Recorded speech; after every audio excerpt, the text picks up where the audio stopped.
What's up? Well, I'm just doing some homework here.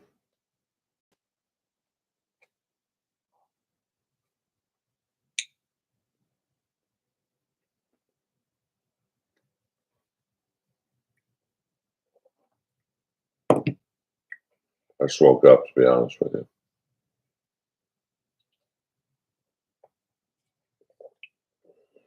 Let's see here.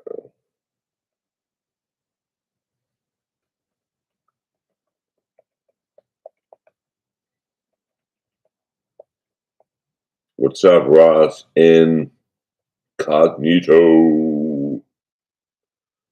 Just doing a little promoting here.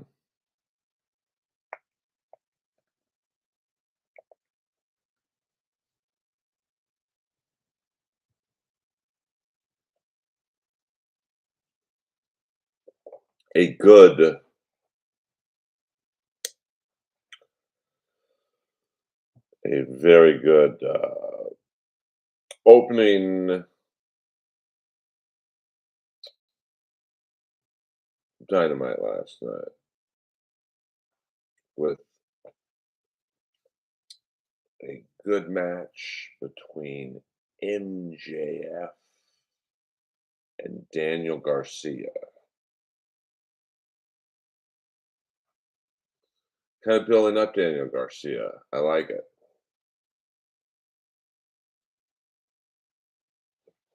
Pretty good match. About 10 minutes. MJF looked good. MJF looks pretty jacked. Oh, let me get this out of the way. My two newest wrestling dolls. The Ultimate Warrior and the great ravishing Rick Rude. Let me put these over here. Put these over here. And so they're kind of, I know, Florentine and Chad, you can't go wrong. Of course, Chad once again is the talk of the Dabbleverse after his roast battle with Ray DeVito. My friend William Jordan the Lion, he sends me from time to time. He goes to wrestling conventions,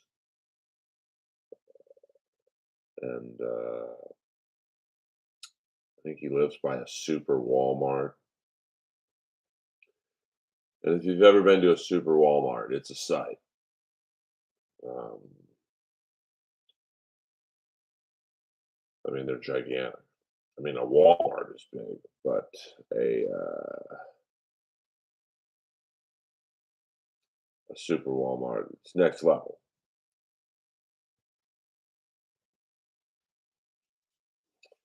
And then we get a video package promoting Mark Briscoe and Jay White.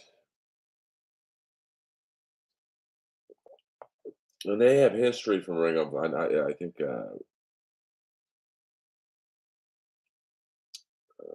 they've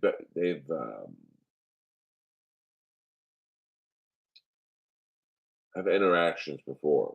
I mean, Mark Briscoe's been around a long time, and he looks it. Jay White has, he looks young, but he's been around a fair amount of time. There's no construction right now, so that's why I'm doing this at this point today. Also, I don't want to go up against MLC, just because I think Kevin owns the 1 p.m. to 4 p.m. time slot. And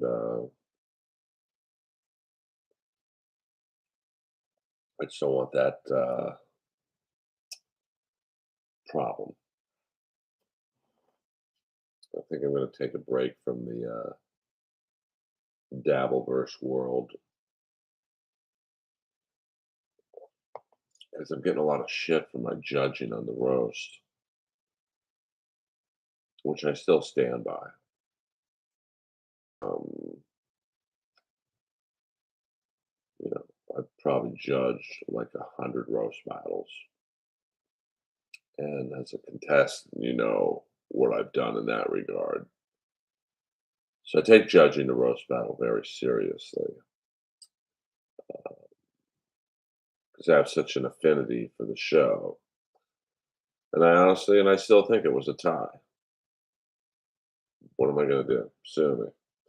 So the next match is Darby Allin versus the Outrunners, Trick Floyd and Truth Magnum. And I know those guys are only jobbers, but they're pretty fucking funny.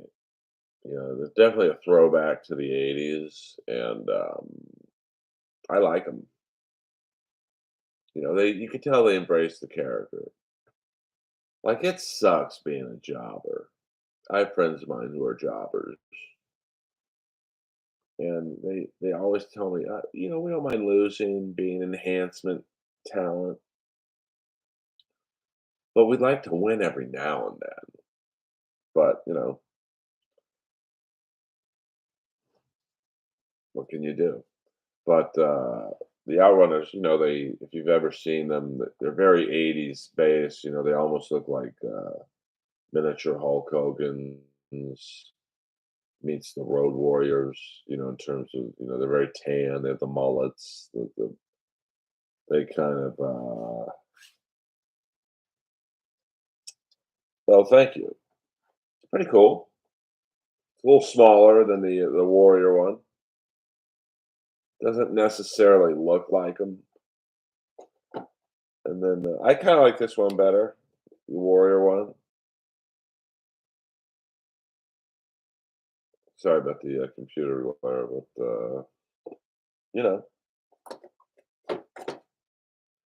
um, thank you to Jordan. Lambda, lambda, lambda.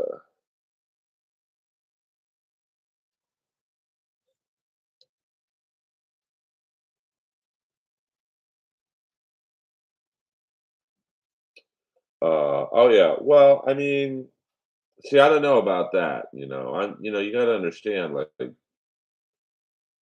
I was judging it live, so I'm assuming that both of them used um, either their own jokes or new jokes written for them by other people. Now, Chad says he wrote his own jokes. I'll take him at his word, which is tough. Even he would admit that. He's got quite the reputation for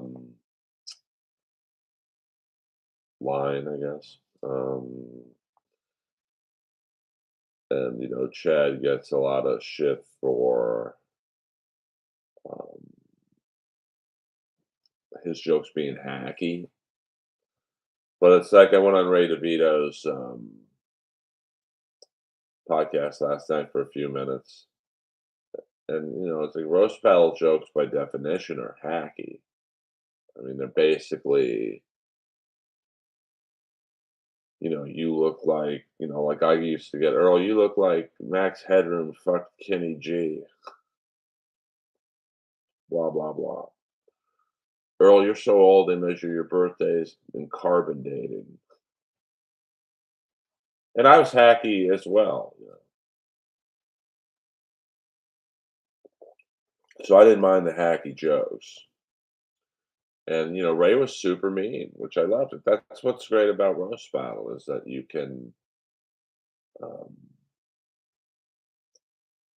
can almost step out of your body and be a new character.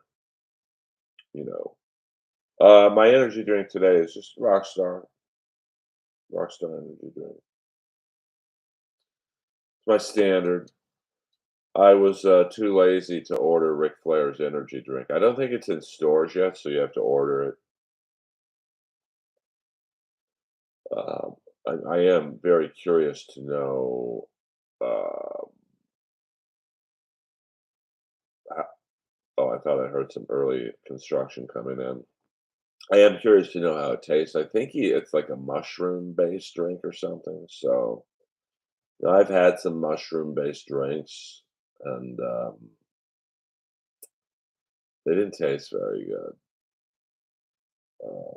And I will be reviewing we'll do it next week.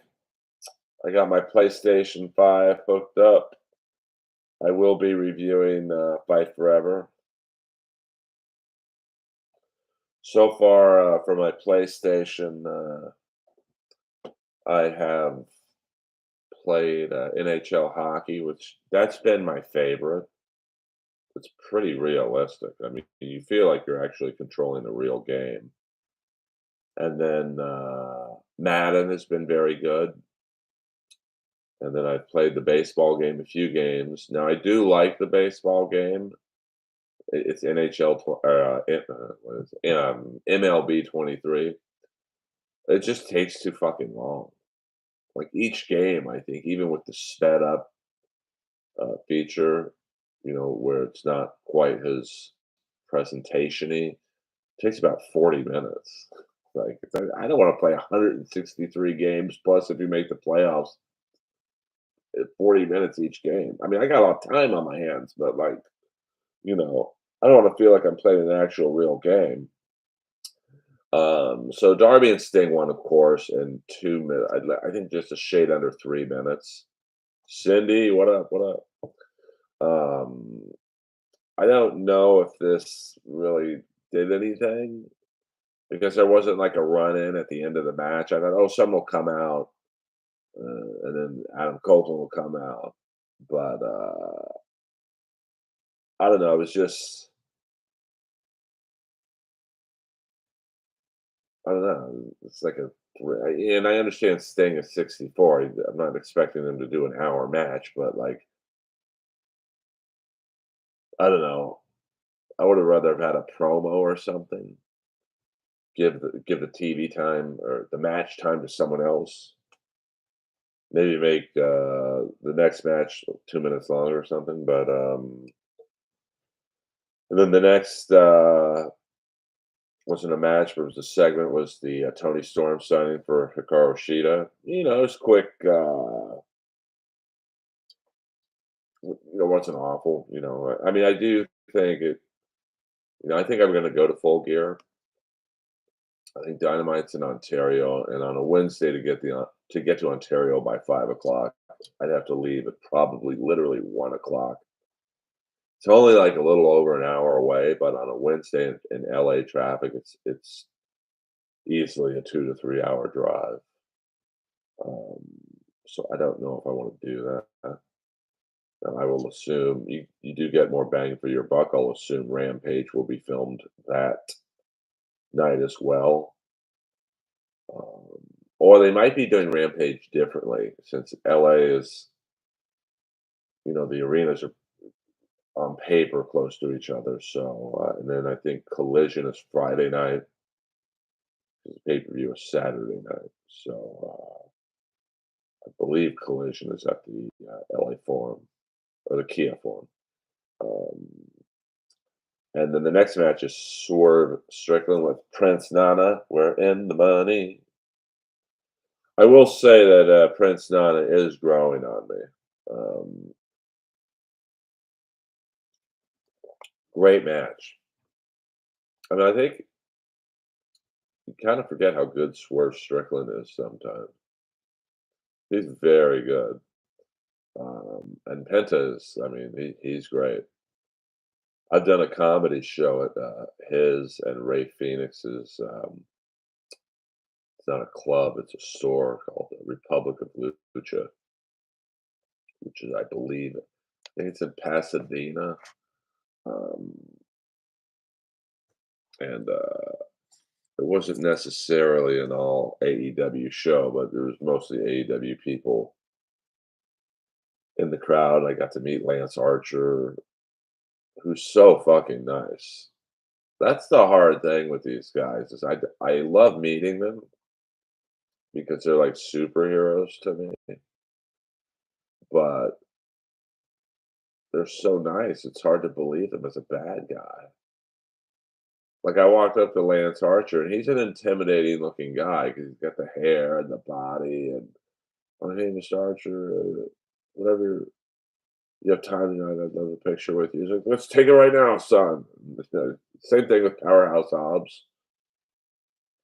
I was afraid to, ask him for a picture because he's so fucking big. And then I messaged him on Instagram and said, "Hey, man, can I get a picture with you next time?" I was just too scared to ask you. And, he was really nice. Um, so that was about a, I don't know, 13, 14-minute match. I do prefer AEW over WWE. And then they showed, so the Swerve wins by pinfall, and he starts to try and take off Penta's mask, and then Adam Hangman Page comes out and hits him with a chair, and they go up the ramp, and then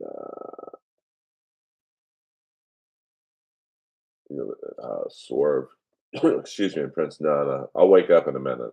I just woke up. I apologize. They go up the ramp, and then Page hits him with this weird, like, I think it's called the Dead Eye, off the ramp, off the beginning of the ramp through tables, clearly setting up their match, the Full Gear next week. So, I mean, that's going to be a good match. It's a sequel in which he uh, won the first one. So I don't. It'll be interesting to see how they book that match. I don't know if you'd had Hangman Page lose twice in a row to Swerve. I would assume Hangman wins, and then maybe down the road they have a third, a rubber match, if you will. And then the next segment, you have Alex Marvez, and he's backstage with Jay White. And, he's hyping up the MJF match next week. I did pick up on something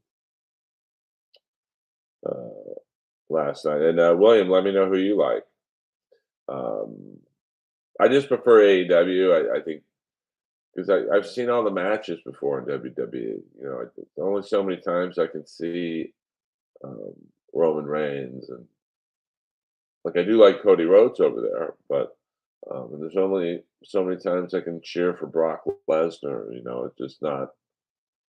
Um, I don't know. I just don't. It's not boring, but I mean, Brock Lesnar is an amazing athlete. Roman Reigns. I've never seen someone improve on the microphone like he is, but I just don't. Um, I don't know, like MJF against Jay White. That's exciting because I've never seen it before. The Young Bucks against. Well, we'll get into that in a second. Uh, I mean, John Moxley's a cool guy who was tailgating in the Bengals game last season. Yeah, he seems like a nice guy. I mean, I saw him wrestle. I thought it was really cool on the Ric Flair roast. It was a wild weekend. You had the Flair roast on Friday, like a WrestleCon type convention all day Saturday, and then the match on Sunday. But on Friday night after the roast, New Japan had a event, and Moxley wrestled, and he went all out. Like, he didn't, like, he gave everyone there their money's worth. And I was backstage, and I really noticed, of course, all the newer guys in New Japan, and the wrestlers who were just hanging out. He's like a god to them, and he was incredibly nice to everyone. So I thought that was very cool.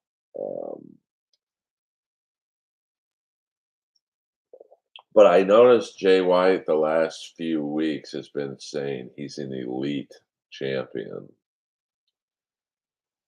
And it kind of makes me feel like there's something going to happen down the road with Jay White and the Young Bucks, because people kind of forget the Young Bucks were in Bullet Club a while ago when they were young, pardon the pun.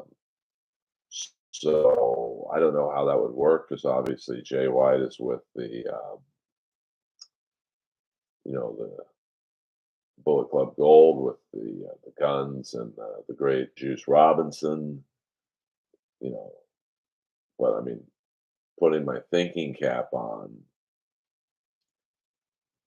maybe by the time London 2 runs around, you have the Guns against the Bucks or something. But they're also in the next segment.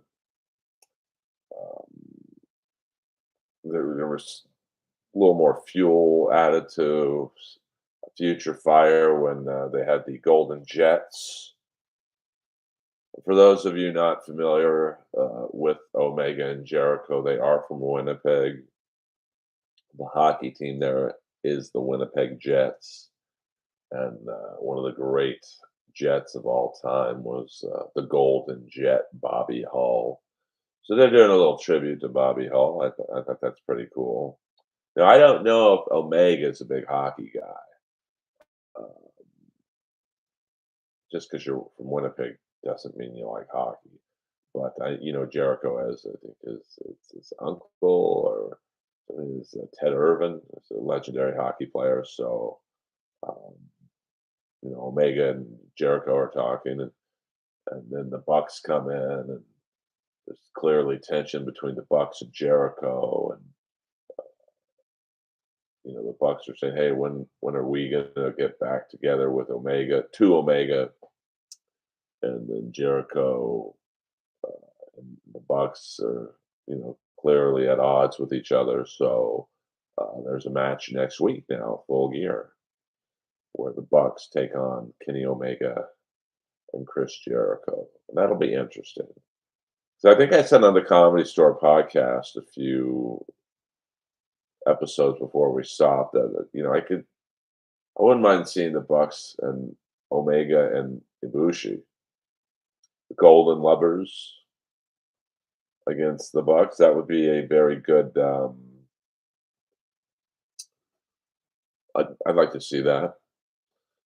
So Full Gear is shaping up to be a pretty good card, and then the next match is it was almost a very WWE type match. It's a little over 10 minutes for the Ring of Honor World Television Championship. It was Samoa Joe against Keith Lee, and a very good big man match. Samoa Joe won by referee stoppage as he choked out um, Keith Lee. But Keith Lee got in this offense too, so it wasn't a squash match by any stretch. And then afterwards, Joe vacated the Ring of Honor TV title. He says, "I'm going after AEW World Heavyweight Champion MJF." I mean, I do find it um, interesting to see how they're kind of building up all these potential storylines for MJF. You've got Samoa Joe wants him, Daniel Garcia, Wardlow, who was off of TV last night, which I thought was weird. I mean, you've got your pretty big pay per view next week. You'd think you build up Wardlow in some capacity, but he was not on TV. Um, I don't know. I hope they're not botching the ball with him again. Um, I would have, instead of the Sting match with Darby Allen, I, I would have maybe given Wardlow another squash match just to keep that storyline, reminiscent of the Goldberg squash matches. But I don't know. I don't think Wardlow right now has a match next week. And then we get a quick interview segment with Orange Cassidy and Hook standing behind him. So we get next week Orange Cassidy and John Moxley.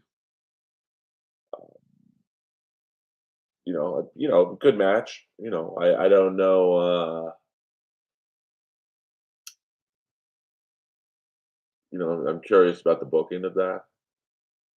I could see either guy winning. Um,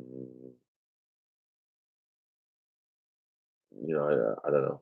Should be good. I mean, I'll assume there'll be a run in with Claudio and Wheeler Yuta, and maybe someone debuts to save Orange Cassidy.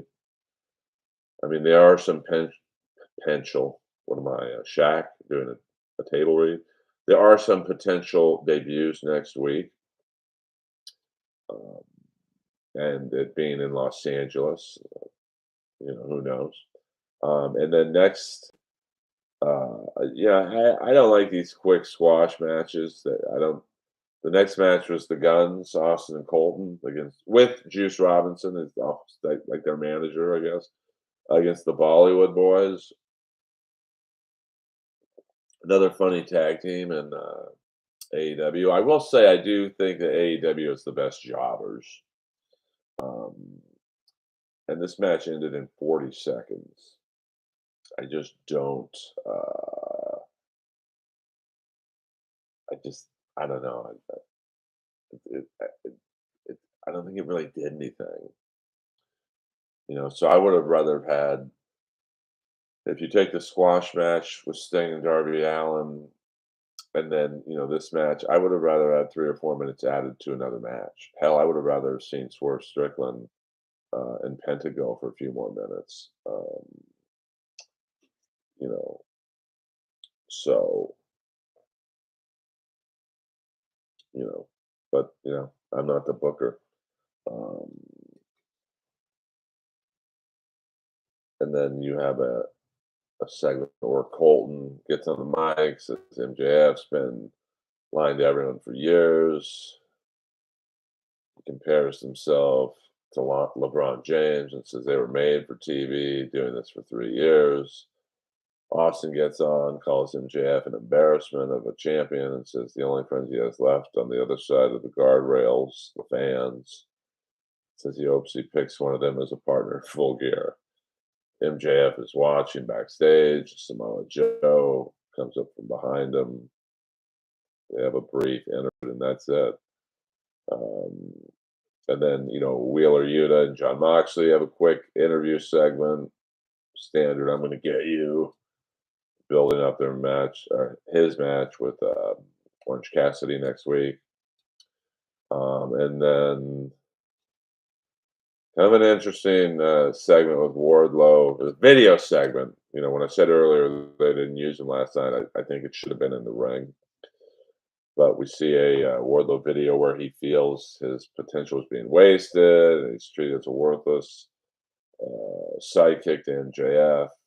And then he says, the days of the devil ruling over AEW are coming to an end. Um, Interesting. He's clearly not the person behind the devil mask. He's too big. But we'll get to the devil in a second. And then we had Red Velvet against Julia Hart. Um, Pretty good match. 8 minutes and 27 seconds. Julia Hart wins by pinfall, but Red Velvet got in some offense. So I forgot how good she was. And Julia Hart, she's a star. I just hope they don't lose her to WWE down the road, like Jade Cargill, because you could just, uh, and she's so young too, 22 years old, and you could already tell she knows how to work the camera. Um, I mean, Impact's not bad. I've tried, Ross. I've watched. I mean, Thursday nights on DirecTV. I think it's on Access. You get Impact Wrestling and then New Japan. I would watch Japan over Impact because there's some great matches in New Japan, and Osprey, although his time is coming to an end, um, he has some great matches in New Japan. Um, they could promote that a little better in America, like because I don't think a lot of people know. Oh, there's an hour of New Japan every Thursday night. Because there is a lot of wrestling, so I think Impact and New Japan get kind of lost in the sauce. because everyone on Thursday is talking about Dynamite, and then Rampage is the next night. NXT was Tuesday, Raw was Monday. Collision was Saturday. So, and I'm sure Impact and New Japan don't have the budgets in America to go, hey, run commercials during the Super Bowl, but like they could still do a better job. So after Julia pinned the Red Velvet, Sky Blue comes out, and someone really likes Sky Blue. I'll tell you that right now, because she seems to be on TV a lot. And then her and Julia Hart have a stare off, and then Statlander comes out, and they all kind of stare at each other, and it's just you know a Mexican standoff, if you will. Even though I don't think they're Mexican. And then there's a commercial for upcoming matches: FTR versus Commander and El Hijo del Vikingo on Rampage. Rush and Dralistico versus the Workhorsemen on Collision. Sting, Darby Allin, and Adam Copeland. Now, I'm excited for this one versus Lance Archer and the Righteous. I'm assuming Sting's not going to do too much because he's got to save himself for the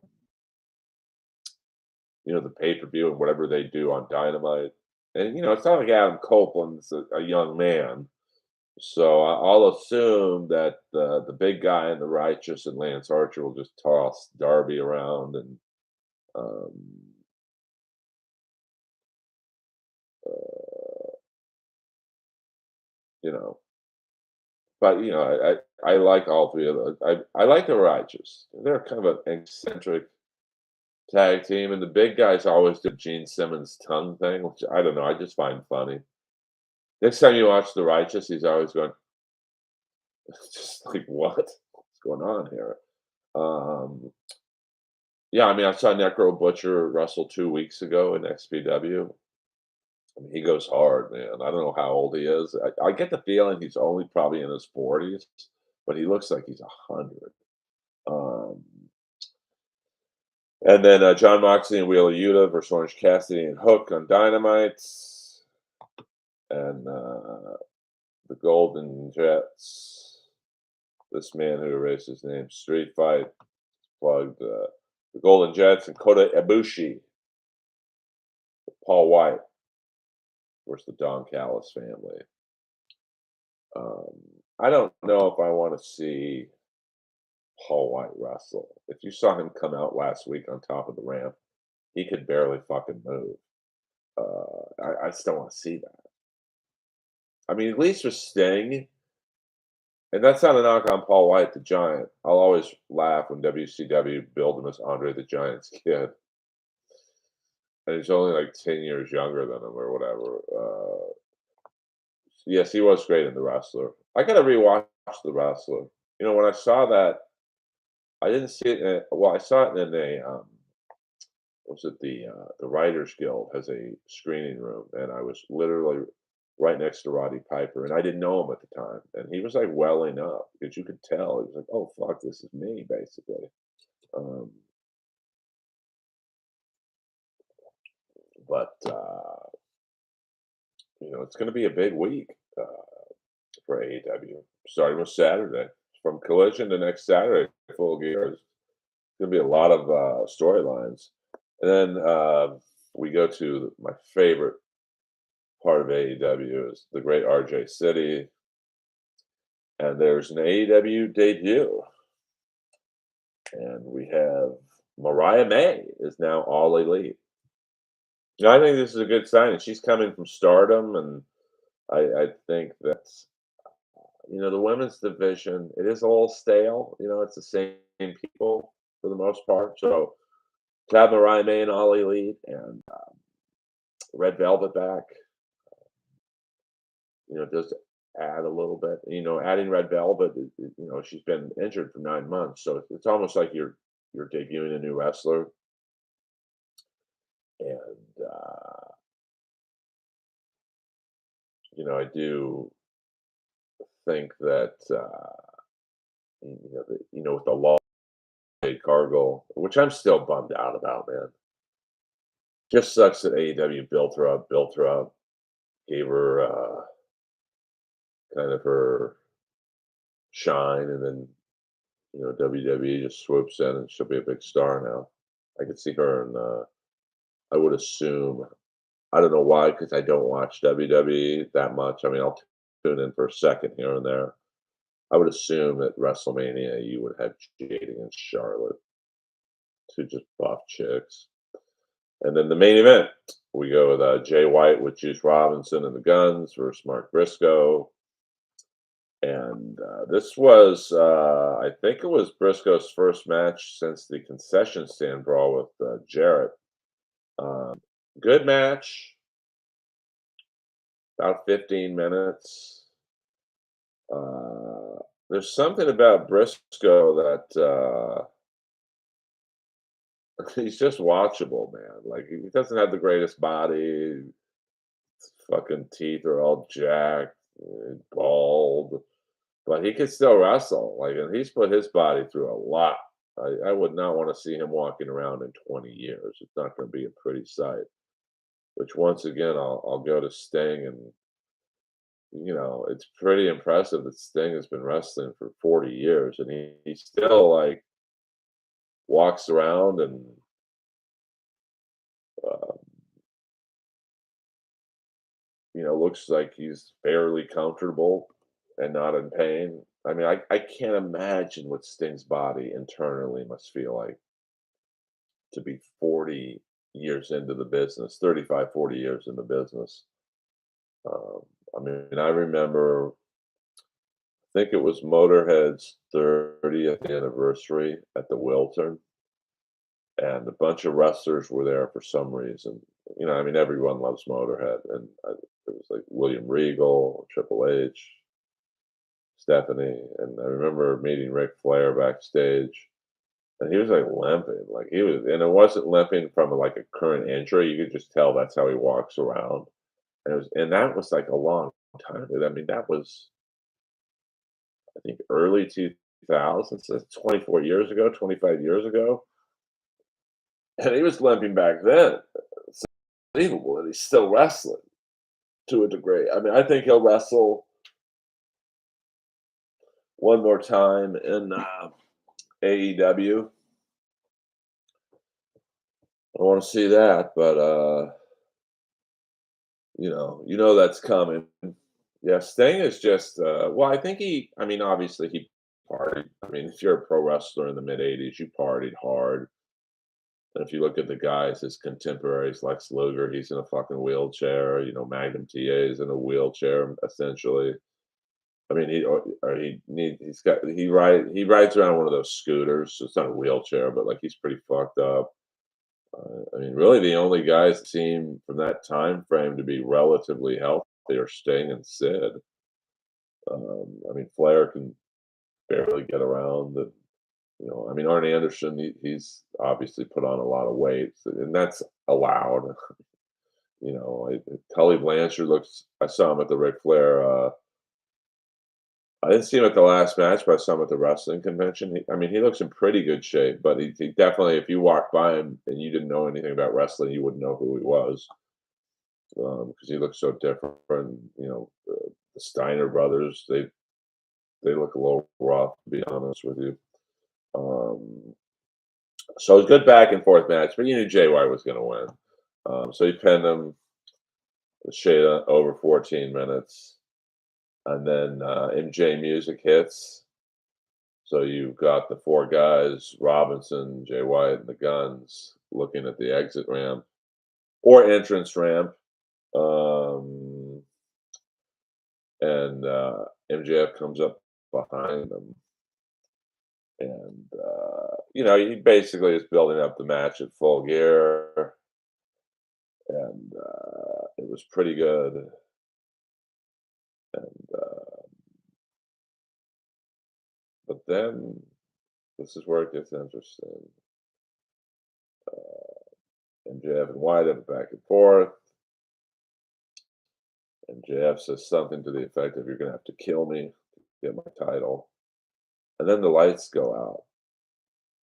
And you see four masked men attacking in the acclaimed Billy Gunn. And, Anthony Bowens goes through a glass window,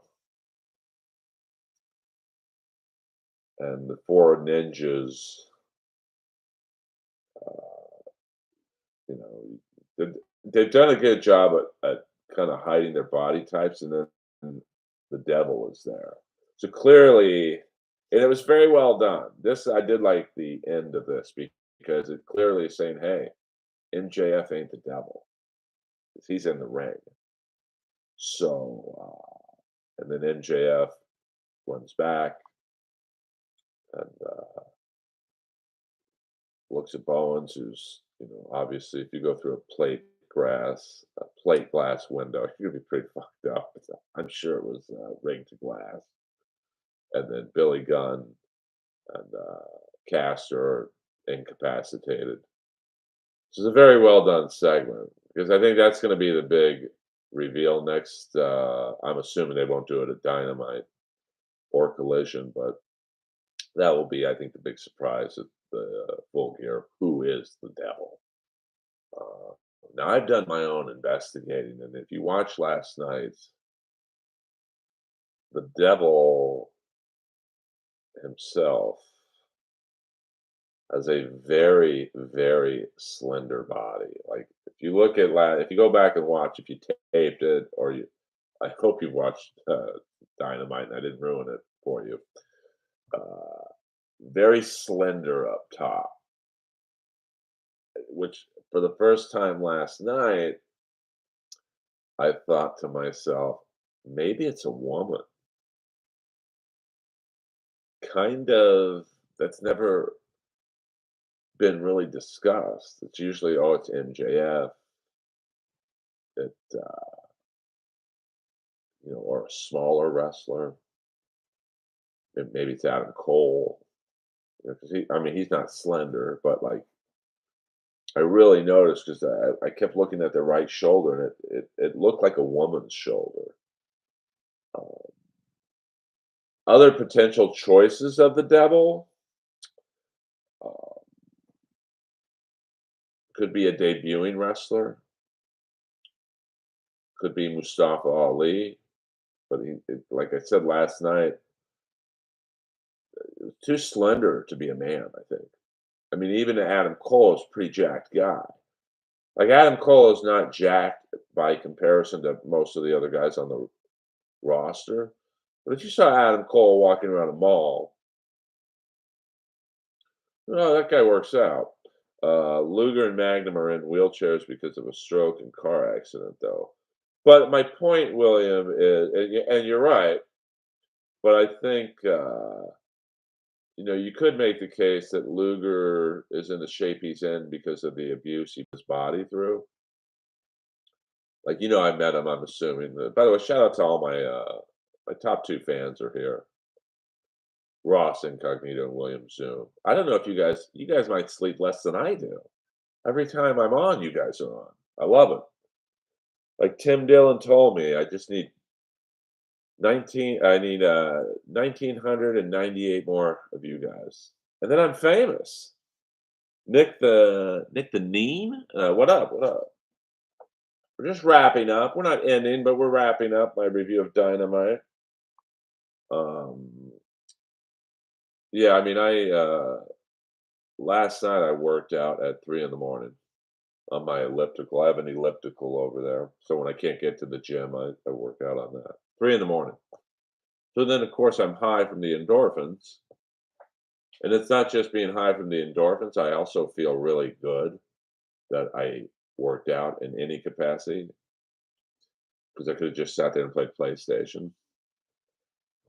So, but that explains why I was a little rough starting this stream because I think I went to bed maybe at 6:30 in the morning.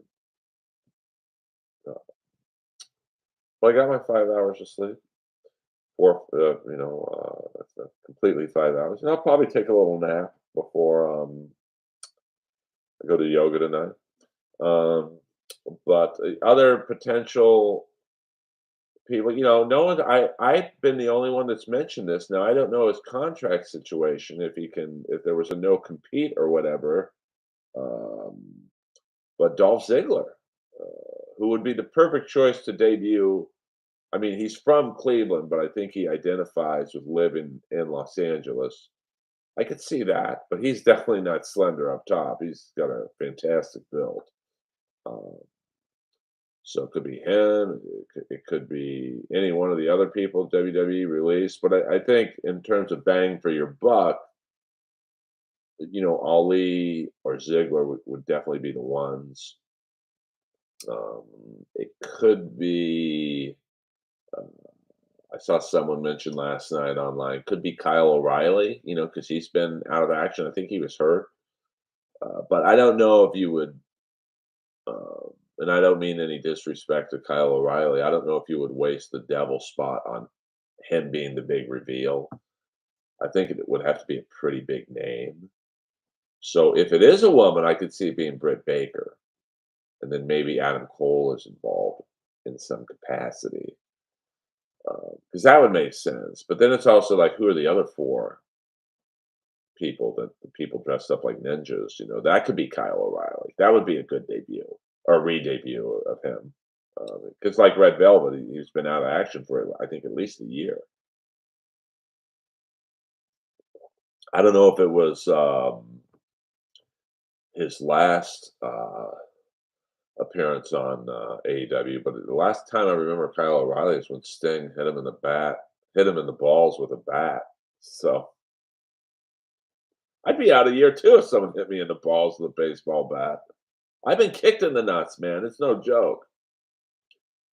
I once got into a fight in my hockey league like 30 years ago, where me and this guy were going at it the whole game. And this guy was a big fucking guy. Like he was a couple inches taller than me, and I'm 6'1", so I'll say he was 6'4", and probably 200 pounds. And I kept challenging him the whole game to fight. Like, let's go, motherfucker, blah blah blah. And he wouldn't fight. So the game ends. I think we actually even shook hands because we in our league we shake hands after every game.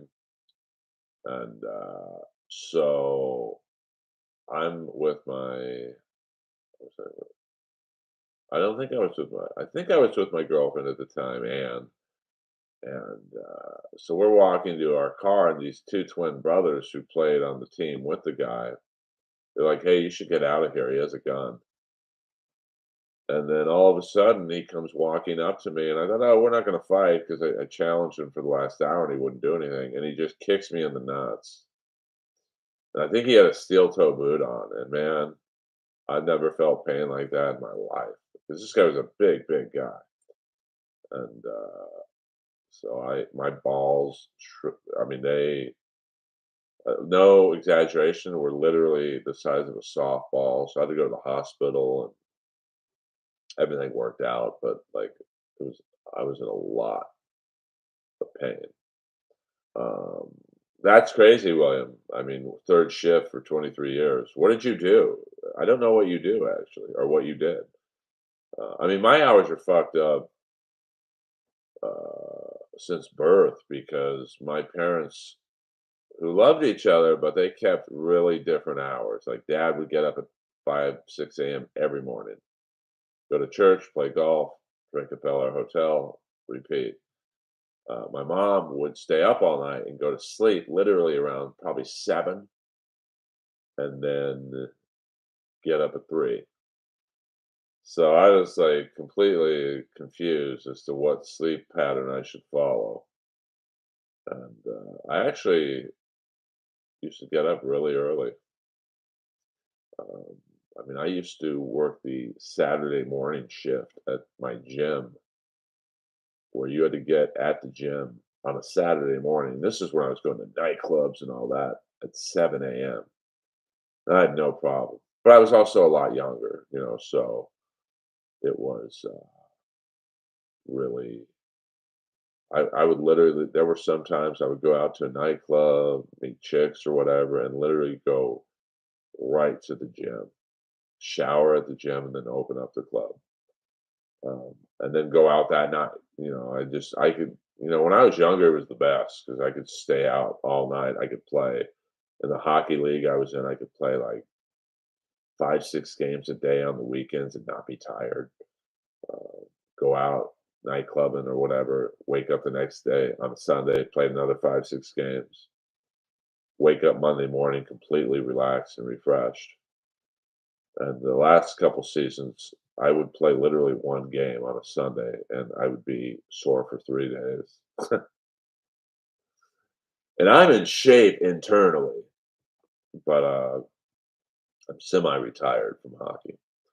Uh, but getting back to who the devil could be, I mean, if it's not Britt Baker, I mean, I don't know who another woman would be. Uh, yeah, I mean, I thought that's a good point. It could be Jack Perry as the devil.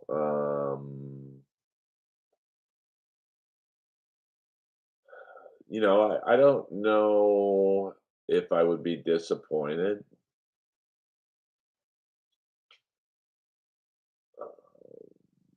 Or, something I just thought of because of their affiliation with New Japan, and he would be Will Ospreay. But I don't know. I mean, he's already familiar with fans, and not that it would be disappointing, but uh, he's a pretty big guy up top. So, I mean, last night really switched my mind. I mean, I thought the last couple weeks, oh, it's Ziggler. It's perfect. Him debuting in LA. It's been covered up. I'm assuming he can debut now. I don't know if there's like a 90-day no compete, but he was released, so maybe he can wrestle right now. Um, and I would think the AEW schedule would be better for him anyway because he can do his Hollywood stuff as well and stand up. I worked in fleet maintenance. Oh, that's cool. I've gotten into this really bizarre habit on YouTube of watching these videos on long haul truck drivers, and I've never been in the inside of an 18 wheeler. Like I've always wanted to just, I don't know, when I drive to Vegas and they're there and those truck stops knocking on one of their doors, going, "Hey, can I just look around your cab?" Um, because man, those are like mobile homes basically. So I also watched the new 18 wheel truck reveals. Uh, yes, I agree with you, Nick. So that's very cool, William. But I mean, I guess if I had to do a top 5 people of who the devil could be after last night, um, uh, I would say because of the slender build of the devil, I think it's Britt Baker. Jack Perry's pretty jacked, but he's definitely someone who it could be. Um, I think Ziggler, Mustafa Ali. Although I don't know if Mustafa Ali would be quite, oh my God, he's here. I mean, Ziggler definitely would be like, holy shit. Uh, but, I mean, could be Kyle O'Reilly, but I don't think they would, I don't think he would get the reaction. He'd be good as one of the henchmen. Um, so there's definitely going to be a new faction in AEW. So it could be, who knows, could be Ziggler and Mustafa Ali. Hey, beloved chatter, what up? You would like Bill Loney's show about trucking? Oh, okay. I mean, send me the link. Because I really like watching I don't know, the reviews of the new trucks, and they go inside the cabs and like. I think I've always been fascinated with long haul truckers. Um, There's the one guy, he's, slender built, I think it's Alex, the trucking guy. He seems to be the most popular one. Um, because he puts a little GoPro on his head, and he'll say, "Hey, everyone, I'm driving from Tupelo, Mississippi to Los Angeles," and he gives you the highlights of the trip. And his videos are like 25, 30 minutes, and he'll go into one of those supersized truck stops, and it gives you a really good view of what the life of a long haul trucker is. Um, and it's just something that's non-comedy related. Um, but I'll check that out, beloved chatter.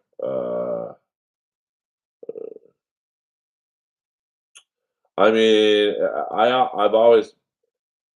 I mean, I don't think I could be a long haul trucker, but I do keep their hours. Like, I would love to drive at night when there's no traffic on the road. I'd be totally up. Then you sleep in the daytime, and some of those, I'd have to get a big bed, you know, because most of those beds in the back of truckers' cabs, they seem like almost like they're queen size. But there are some that are king, and I think it's a Volvo truck that has the nicest bed. Like, it's a recliner and decliner, and it seems to be the most comfortable. I don't know. I've always fantasized about doing that, but the hours are crazy. I don't think I could do a 16-hour drive. I get tired driving, after a couple hours. So I would not be a very good long haul truck driver. I'd have to take like on a 6-hour drive, say from like San Diego to Vegas, I'd have to stop like 7 times. So I wouldn't get many of my hauls on time. Yes, truckers, comics, and wrestlers, I think, have a very similar lifestyle. Um, but it is you kind of forget that long haul trucking is the backbone of this country. Like, anytime you're in a car, look around. There's hundreds of trucks delivering stuff. So, thank you. Shout out to the long haul truckers. Uh, let's see, what time is it? I don't want to interfere with Kevin's world. I think I'm going to take a break from the Dabbleverse world for a while. Man, there are some fucking angry people in that world. Uh, so I'll let the inmates run that asylum for a while. People got so angry with my judging. It's like, Jesus, man, who cares? It's a Zoom roast battle. Um, am I doing the football show again? Yeah, probably. I mean, I don't do it that often. I think Chad is a rotating guest. It's like me, Brant Tobler, Florentine, whoever else he uses. I mean, I don't really gamble a lot on football. I mean, I don't really gamble a lot anyway, but I do like to bet the ponies from time to time, and horse racing. Shout out to a white, no, what is it? Abario. I forget the full name for winning the Breeders' Cup last week. Not many white horses win. My favorite horse as a kid, well, my favorite was Seattle Slew, but my second favorite was this white horse called Vigors. Will turn you on to a race if you go online. If you go on YouTube after this, don't leave now and look up Vigors. That's Vigors. Vigors. Santa Anita Handicap. I believe it was 1978. It's the greatest come from behind victory I've ever seen in my life. Um, he stumbles out of the gate, and his thing was always coming from behind. And at one point, he's so far back when the camera pans back when they're rounding the turn, he's not even in the camera shot. I mean, he's 25 lengths off the lead. And then all of a sudden, about a little more than midway through the race, you just see this white horse just charging like a bull. And at the top of the stretch, He's about maybe 10 lengths off the lead still. So there's not a lot of time. And he ends up winning the race by probably 3 to 4 lengths. It's unbelievable to watch. Yeah, the Bengals Steeler game. It's going to be a good one. I mean, that AFC North is, Bengals are good, the Ravens are good, Steelers are good. Um, the Browns, they're kind of in flux because Deshaun Watson is, hurt a lot. Uh, yeah, those jockeys, I don't think people really realize how much they party. Uh, I bet you did just get here. Uh, I've been singing your praises. I'll review this next week. Maybe we'll do a live stream. I haven't played it yet. Uh, I don't know how that would work. I mean, my TV's over there. I don't think it would be very interesting for you guys to see me playing here. I don't know how to go back and forth because I'm doing this off my iMac camera. But we'll figure that out next week. Ultimate Warrior in the house. Ravishing Rick Rude. Looking a little bloated, but he was bloated toward the end anyway, so that checks out. And yeah, jockeys party hard. They. I know I'm the oldest Make a Wish kid in the planet. You see my Steve Stevens ray gun right there. We'll just give it one quick blast for you guys.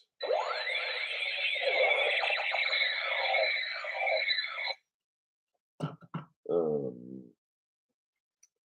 I can't believe they are still. I know. Well, I know the value goes down. Like my RoboCop doll it's probably worth $1,000 because but then I took it out of the box.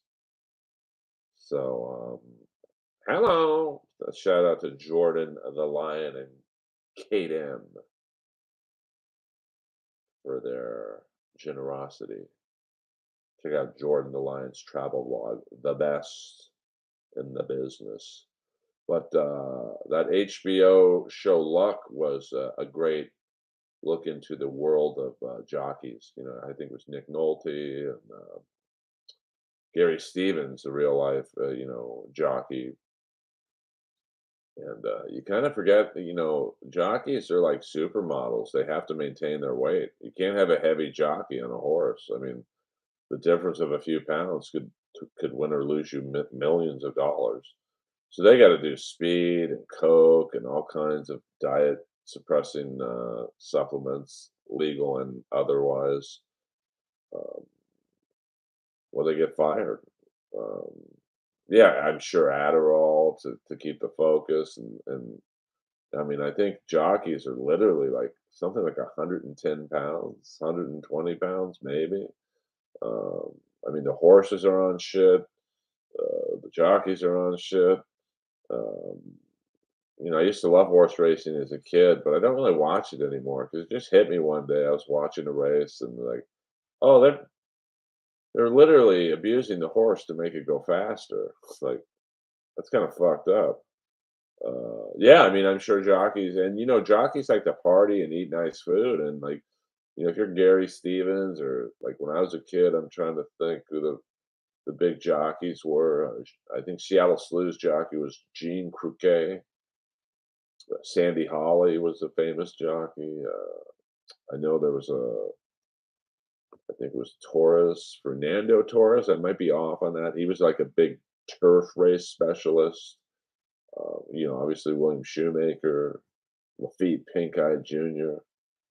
Uh, kind of sad about Shoemaker. Like I don't know if he was drunk, but he drove off the road and he ended up a quadriplegic for the rest of his life. Uh, yeah, I mean, I have a lot of my friends on Adderall because it helps them focus, and they're all pretty skinny. So I can imagine what it does to your body if you're 120 pounds and 5'4" or whatever. Jockeys are relatively short. So it's a sad world. because it's like comedy. I think jockeys. There's the top 4 or 5 people who make money, and then the rest are like just shucking by. So that's about it for now, kids. It's a big week for AEW. It's going to be fun. You got Collision this week will be good, and I'm assuming that will set up Dynamite, which will set up Collision, which will set up Full Gear for next week. I will go to at least the pay per view. No, I don't know if I'll go to Ontario for Dynamite. It's just too hard to get to. Uh, I'm surprised there isn't an energy drink with Adderall in it. I think they're out of, at least the energy drink is out of business. There used to be an energy drink by Extends, the Dick Pill company. Now that makes a lot of sense because I would always go into the sex shop down the street because they have like not booze, but they have like protein bars and energy drinks right next to the poppers and dildos. And I said to the owner, like, dude, you got to get an energy drink with Viagra in it. You'd sell out. I mean, West Hollywood is a horny city, I'll tell you that much. Are you going to Inglewood to see Ric Flair at the basketball game? No, I'm not. I think I told you this or somebody, Jordan, but like Inglewood High is so it's lit. I mean, the whole high school is Crips and Bloods. I told my buddy who's going to be on that game, in that game. I won't say who. I'm like, good luck next week at the ball game in Inglewood. Because if you go on that one channel, Hood War Stories, I plugged it a few times on here. I don't know the guy, but he does a breakdown of gang neighborhoods, and like Inglewood is like maybe the number one gang infested area in the world. I mean, that area, Inglewood High is on Manchester Boulevard. I used to pass by it every time I go to Kings games. That whole area is gang central. Every block is another gang's block, and then you go a little, I don't know what that would be, east maybe on Manchester when you hit Prairie and SoFi Stadium and the Forum where the Full Gear will be. It's another gang. The whole city of Inglewood is gangs. So I hope. Can you imagine Bloods and Crips? You're walking around the high school and you see like the Big Show and RJ City and you know the Acclaimed walking around in Daddy Ass shirts. I know it's crazy. I do a joke about it. Like, can't they put one of these stadiums in like Beverly Hills or something? And of course, you can't do that because the land. Um, yeah, but when the Kings played at the Forum, which is on Manchester and Prairie, I would go there. I didn't miss a King home game for like 10 years. From like probably because when my parents moved to Florida in '88, my mom bought me season tickets to the Kings. So from like '88 to maybe '94, I didn't miss a game. So I would literally drive in the heart of Inglewood. Uh, so it's not, it's a rough neighborhood. Even though they've kind of tried to gentrify it with, when you have two billionaires building a super football stadium, you want the surrounding neighborhood to be nice. I mean, the real smart thing would have been to buy a house around that stadium. I mean, I'm sure the values literally shot up 5 times.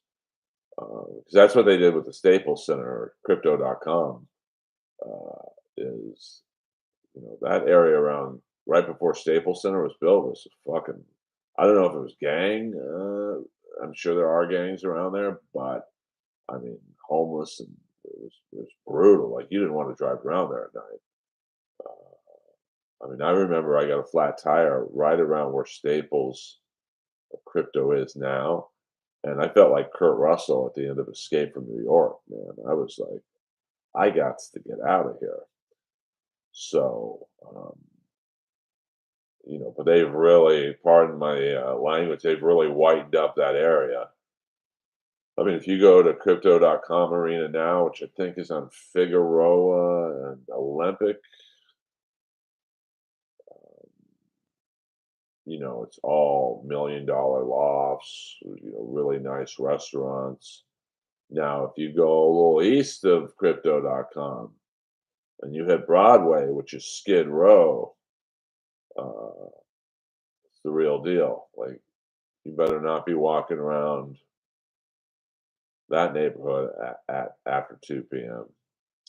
Someone just gave me pepper spray. I forget who gave it to me. I think it was a cop who saw me at the comedy store, and he was like, "Here, take this," because I was talking about all the robberies and shit that happened in my neighborhood, and he gave me like a little baby thing of pepper spray. I'll probably spray myself in the face. 'Cause I don't know if I'm going to be able to use it like it's intended. Like, you got to flip it and then press a button, and when someone's sticking a gun in your face, they're not going to be like, "Excuse me, let me get this out." Oh, so hopefully I don't have to go through something where I have to use it, but who knows? But that's about it for Earl's AEW November 8th review. Basically, to sum up the card or the show in one sentence, it was a lot of setups for Full Gear. I don't think I've ever been. Well, I used to host an open mic many years ago in a pretty rough part of Valley Village, Van Nuys area. It was a bar called McRed's, and even early on in my comedy career, I was always really well liked. So big name comics would come to this shithole bar and like try out their Tonight Show sets, like Ian Bagg, people of his caliber, Joe Maurice, Joe Marisi. Uh, Joe Maurice is a funny comic out here now. Um, and then one night, a gang fight broke out by the pool table. It was a full on brawl. And I think the bar owner, Mike, who was like this really old Israeli guy, you could tell this guy was in like the Mossad or something. And he just moved to LA to retire on the DL. He busted out the pepper spray and the whole place. Everyone's eyes were watering, but the comedy show still kept going. I mean, that's how fucking wild comics are. You've got a gang fight in the back. Now, the odds are someone in that crowd had a gun. There's probably at least a couple guns in that fight. The owner's pepper spraying the whole back of the room, and people are still going up to me going, "Hey, I'm still next, right?" Um, I mean, me and Ian once were at a show. What was it? The Whiskey Bend. It's in Burbank. It's the Wednesday night room. And one night, I think me and Ian and a couple others were outside just taking a break. And I guess inside, a huge brawl had broken out once again by the pool table. I'm sure they were gambling. And the brawl spills out into the parking lot. And all of a sudden, the guy pulls out a gun and points it at the other guy. And the other guy was like, "I'm a vet, man. I'm sorry. I'm just going through some stuff." And then the other guy just shot the gun, not at him, but in the air, and people scattered. Same thing. Black comic. I'll never forget by the name of Alex Endeshaw. He was from Ethiopia. Nice guy, but he wasn't the funniest.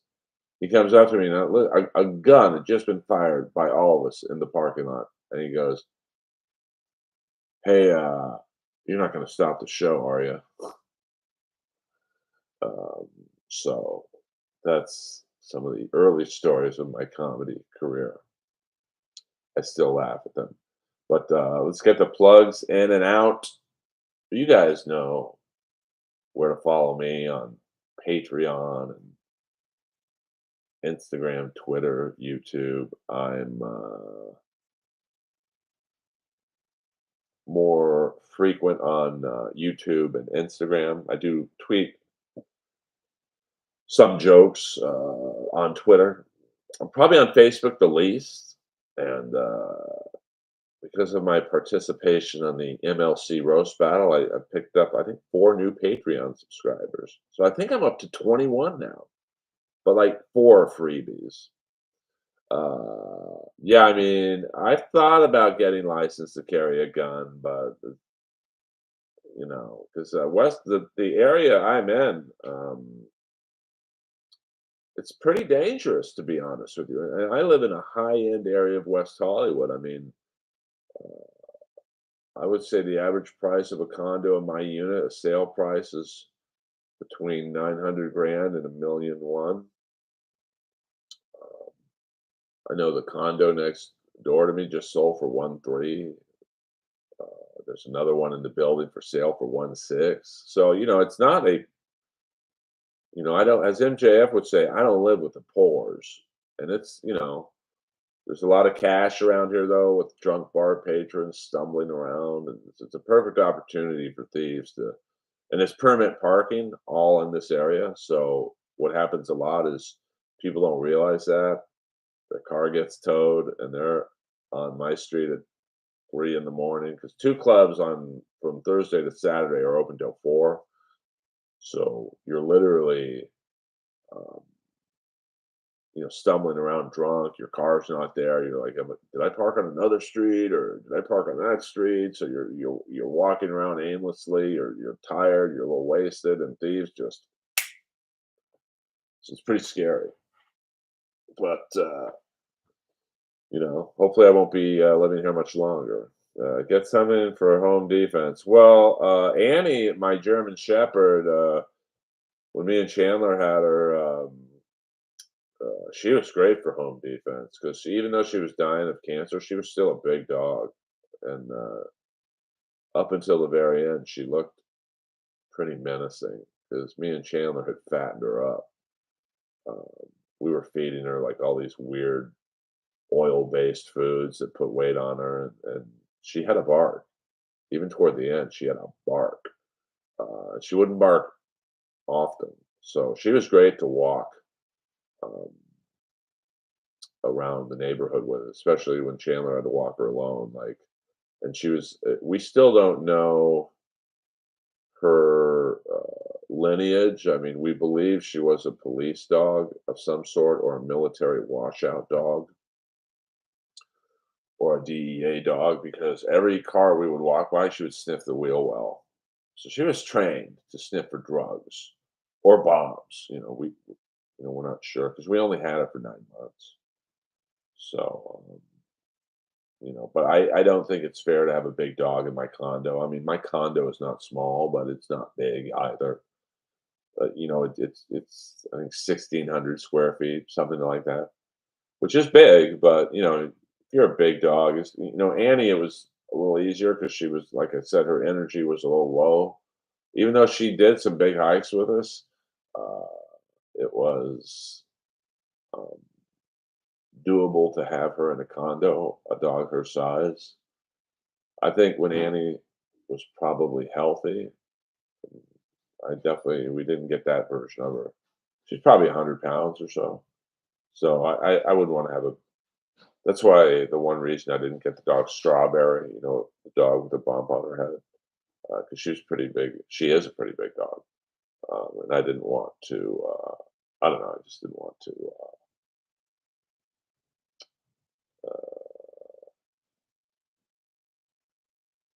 I want a big dog to have, room to roam. And William, I will say I didn't see that comment. Luck was a good show. The Jason Gedrick curse. He's a good actor.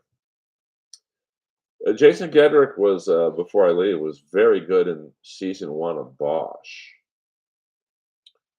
By the way, I'm trying to get Michael Connolly, the creator of Bosch, on the podcast because he's doing a docu series about the Wonderland murders, and I want to talk to him about the infamous Eddie Nash, who I have an obsession with. Eddie Nash was the owner of, I think, like literally 30 nightclubs and bars. Yes, it is nice to not have construction blasting next door. My whole condo shakes because they're doing that. I think the girl next door replaced her floors, so it's major, major work.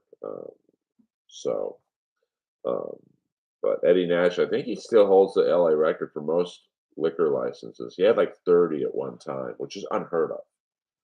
Um, I mean, it's hard to get one, but to have 30. But he had a club on Santa Monica and Crescent Heights called the Starwood, and everyone played there. I mean, Van Halen got their start in Pasadena, but Van Halen played the Starwood. Motley Crue played there when they were called London. Um, the Cars played there. Billy Idol played there. Blondie played there. I think Fear played there. There's a very Cheap Trick played there. It was a very eccentric. Like they catered to all kinds of music. It wasn't just metal. It was probably the only club in the late '70s and early '80s that most clubs back then you either played metal or punk, but you didn't play both.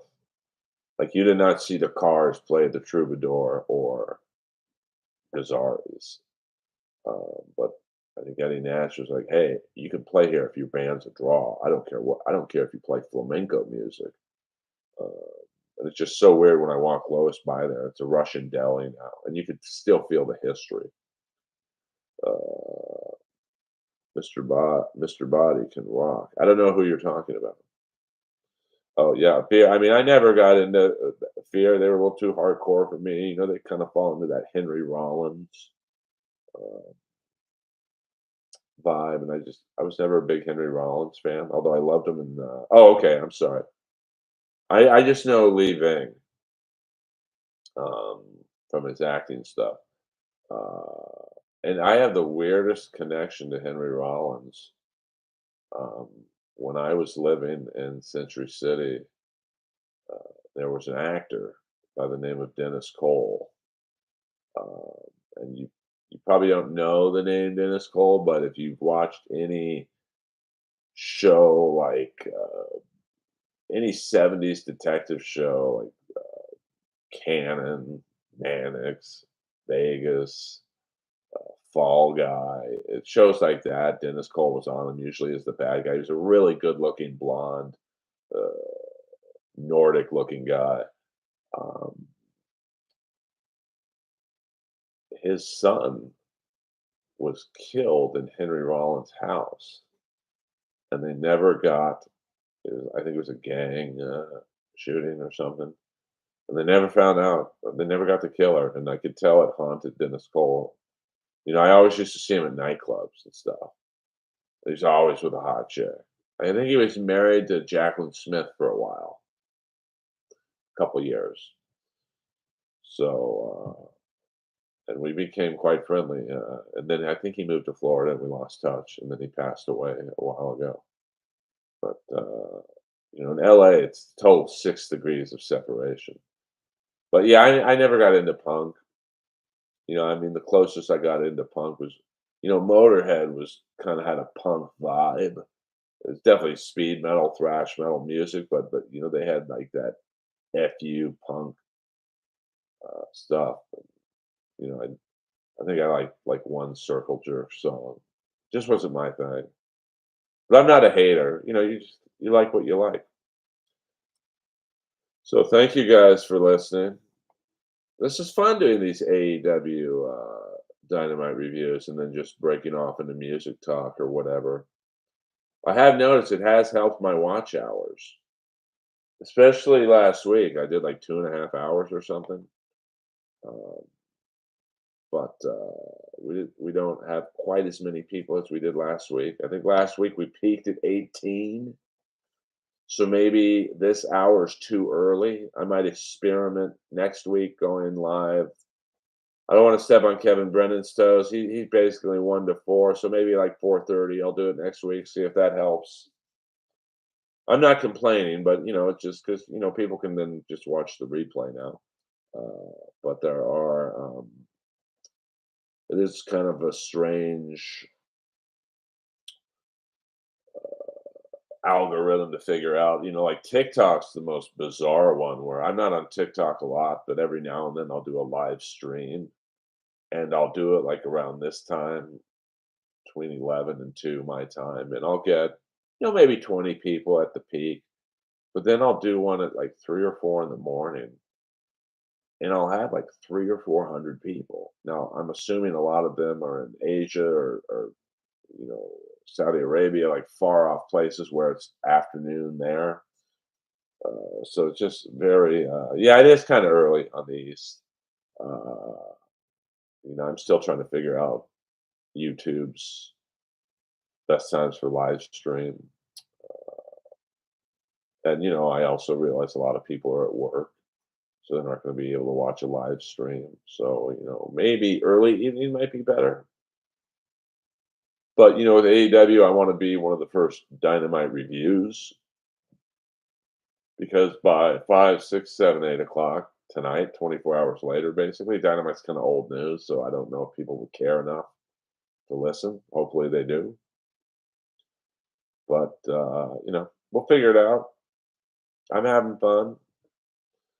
The inappropriate Earl sign will always be lit. I guess it's just an Earl sign being watched over by my Steve Stevens doll and a Brother Love doll.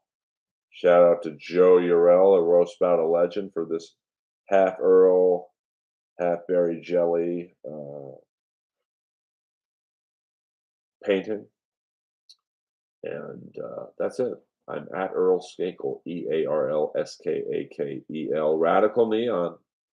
And they did not ask me to plug them, but if you need a neon sign, man, they do very quick work. And they're very cool. I think they're from Australia. Like, it's quite a store to drive by at night because all their neon signs are on. They don't turn them off.